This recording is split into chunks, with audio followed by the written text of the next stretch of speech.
దేవుడా మేము వెళ్ళకపోయినా పర్లేదు, మా బావగారు మాత్రం ఎదగూడు స్వామి, ఇదే మా ఆయన అన్న. ఏం బతికా నీది? ఎప్పుడు చూడు మా అన్న జీవితం మీద పడి ఆడుస్తుంటావో. ఆ మాట అన్నా నీకు సిగ్గులేదా? మీకు మీ నాయన నీకెంత ఇచ్చాడు, మీ అన్నకే ఎంత ఇచ్చాడు, కానీ ఈ రోజు నువ్వు అప్పులు అడిగితే జీవితం గడపలేవు, కానీ మీ అన్న లెక్కలేనంత సంపాదించేశాడు.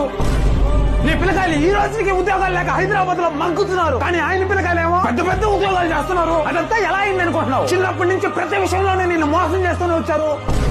ఇంకా చెప్పాలంటే మన ఫ్యామిలీ మీద చేతపడి కూడా చేసుకుంటాం వాళ్ళు. నువ్వు చెప్తుంటే నాకు కూడా నిజమే అనిపిస్తుంది. సొంత తమ్ముడిని మోసం చేసేది రోజు ఇంకా రాలేదులేరా.